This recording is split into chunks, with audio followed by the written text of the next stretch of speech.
لا حول ولا قوة الا باللہ العلی العظیم اعوذ باللہ من الشیطان الرجیم بسم اللہ الرحمن الرحیم وبہ نستعین اما بعد۔ حضرات، اسلام نے انسان کی زندگی کے سارے اصول کو بیان کیا ہے، اور یہاں تک کہ انسان کے اٹھنے بیٹھنے، گفتگو کرنے، بات کرنے اور بیت الخلاء کے آداب بھی اسلام نے بیان کیا ہے۔ اور یہ اہل بیت نہ ہوتے تو انسان کو زندگی بسر کرنے کا طریقہ نہ آتا۔ آج کا یہ ہمارا مختصر سا درس لباس کے آداب، لباس پہنے تو کیسے پہنے ہیں، لہٰذا یہ ہمارا مختصر سا درس رہے گا، اور یہ درس انشاءاللہ ہفتہ واری درس رہے گا۔ انشاءاللہ آئندہ ہفتہ کسی اور نئے موضوع پر آپ کے سامنے حاضر ہوں گے۔ سب سے پہلے انسان جو لباس پہنتا ہے، پینٹ اور پائجامہ پہنتا ہے، اس کا طریقہ کیا ہے؟ امیر المومنین علیہ السلام کا ارشاد گرامی ہے، امام فرماتے ہیں کہ جو انسان کھڑا ہو کر پینٹ یا پائجامہ پہنتا ہے، 3 روز تک اس کی دعا قبول نہیں ہوتی ہے۔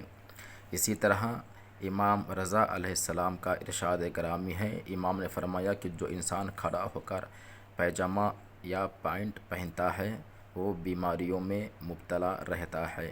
اسی طرح ایک اور قول ہے امیر کائنات کا، امام فرماتے ہیں کہ جو انسان کھڑا ہو کر پائجامہ یا پینٹ پہنتا ہے وہ مصیبتوں میں گھرا رہتا ہے، مصیبتیں اس کے ارد گرد رہتی ہیں۔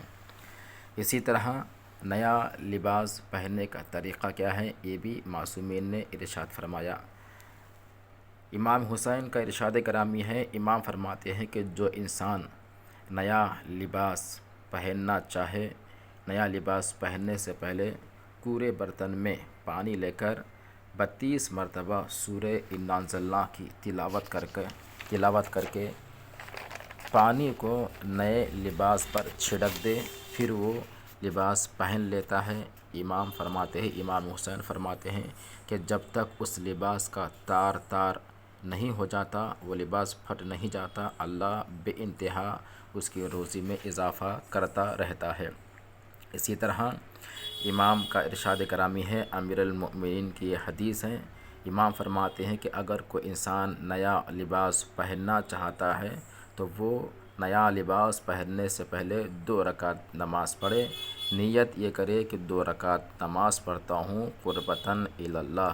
پہلی رکعت میں 1 مرتبہ سورہ الحمد کے بعد 1 مرتبہ سورہ قل هو اللہ، 1 مرتبہ سورہ انا انزلناہ اور 1 مرتبہ آیت الکرسی۔ دوسری رکعت بھی پہلی رکعت کی طرح پڑھے، اس کے بعد نماز تمام ہونے کے بعد تشہد اور سلام کے بعد جب نماز تمام ہو جائے گی سجدے میں جائے اور اللہ کا شکر ادا کرے کہ پروردگار تیرا شکر ہے کہ تو نے مجھے نیا لباس عطا فرمایا۔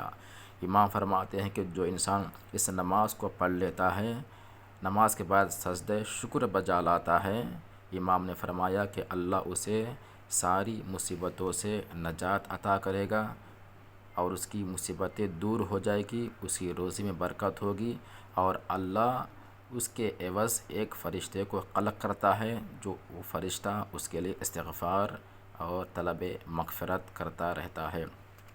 اور یہاں تک کہ معصوم کا ارشاد گرامی ہے، معصوم نے فرمایا کہ لباس اتارنا چاہو تو اتارتے وقت بسم اللہ کہا کرو، اور اگر کوئی انسان لباس اتارتے وقت بسم اللہ نہ کہے تو اس لباس کو جنات پہن لیتے ہیں۔ امام نے فرمایا کہ لباس اتارنے سے پہلے اور اتارتے وقت بسم اللہ کہا کرو، اس لیے کہ تمہارے لباس کو اگر تم نے بسم اللہ کہہ کے نہیں اتارا تو تمہارے لباس کو جنات پہن لیتے ہیں۔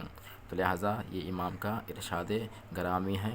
اللہ سے دعا ہے کہ پروردگار ہمیں ائمہ علیہم السلام کی سیرت طیبہ پر عمل کرنے کی توفیق عنایت فرما۔ والسلام علیکم ورحمۃ اللہ وبرکاتہ۔